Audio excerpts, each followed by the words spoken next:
रात के 11 बजे थे और राहुल अभी अभी ऑफिस से घर आया था, थका हुआ होने के बाद भी। आज उसे अपना आई फाइल करना था, लेकिन लैपटॉप खोलते ही उसके सामने सबसे बड़ा सवाल आ गया। ITR1, ITR2, ITR3 या ITR4 उसे समझ ही नहीं आ रहा था कि कौन सा सही फॉर्म है। और तभी उसे याद आया, पिछले साल उसके दोस्त को डिफेक्टिव रिटर्न नोटिस आया था।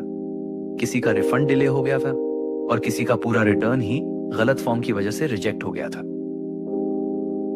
राहुल अब थोड़ा डर गया था, लेकिन फिर उसने डिसाइड किया कि इस बार सब सही तरीके से समझकर ही फाइलिंग करेगा। सबसे पहले उसने समझना शुरू किया, आखिर ITR फॉर्म्स होते क्या हैं। उसकी इनकम मेनली सैलरी से आती थी, साथ में थोड़ा बैंक इंटरेस्ट भी था और एक छोटा सा अपार्टमेंट। यानी पहली नजर में उसका केस ITR1 जैसा लग रहा था। ITR1 सबसे सिंपल रिटर्न फॉर्म माना जाता है। मोस्टली सैलरी एम्प्लॉइज इसी फॉर्म का इस्तेमाल करते हैं। Simple income, simple return. लेकिन तभी राहुल को कुछ याद आया। उसने पिछले साल कुछ शेयर्स भी बेचे थे और उन्हीं शेयर्स से उसे अच्छा प्रॉफिट हुआ था।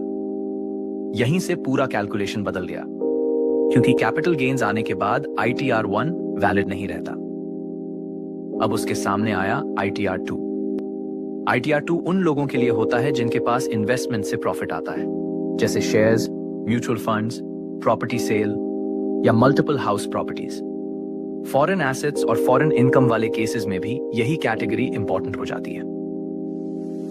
अब राहुल को धीरे धीरे चीजें समझ आने लगी थी, लेकिन कहानी में अभी एक और बड़ा ट्विस्ट बाकी था। वीकेंड्स पर राहुल फ्रीलांस डिजाइनिंग भी करता था और उसे क्लाइंट से ऑनलाइन पेमेंट्स भी मिलती थी। यानी अब उसके पास बिजनेस इनकम भी थी। ITR कैटेगरी फिर बदल गई। अब उसके सामने आया ITR3।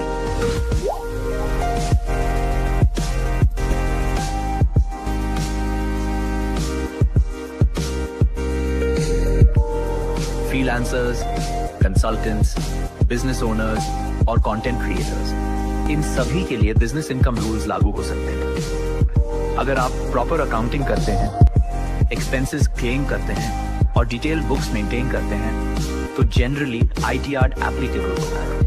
लेकिन हर बिजनेस ओनर डिटेल अकाउंटिंग नहीं करना चाहता। कुछ लोग सिंप्लीफाइड टैक्सेशन प्रेफर करते हैं और वहीं यूज होता है ITR4। स्मॉल बिजनेसेस और प्रोफेशनल्स के लिए ये काफी यूजफुल ऑप्शन हो सकता है। यही सबसे ज्यादा कंफ्यूजन होता है। फाइल करने से पहले हमेशा अपनी सैलरी इनकम चेक करें, फिर कैपिटल गेन्स, फिर बिजनेस इनकम, फिर फॉरेन एसेट्स और प्रिजम्पटिव टैक्सेशन एलिजिबिलिटी। यही 5 चीजें आपका सही ITR फॉर्म डिसाइड करती हैं।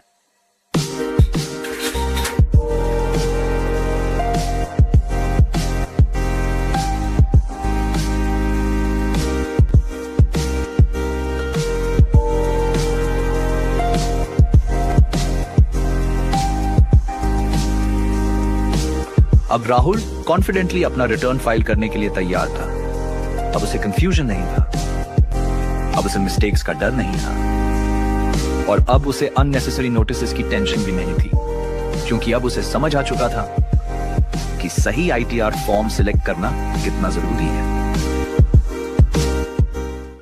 ITR1 सिंपल सैलरी इनकम वालों के लिए। Oh yeah. ITR2 capital gains वाले केसेस के लिए। That's right. ITR3 business income वालों के लिए। Listen up. और ITR4 प्रिजम्पटिव टैक्सेशन वालों के लिए। Now you know. अब शायद आपका कंफ्यूजन भी काफी हद तक क्लियर हो गया होगा।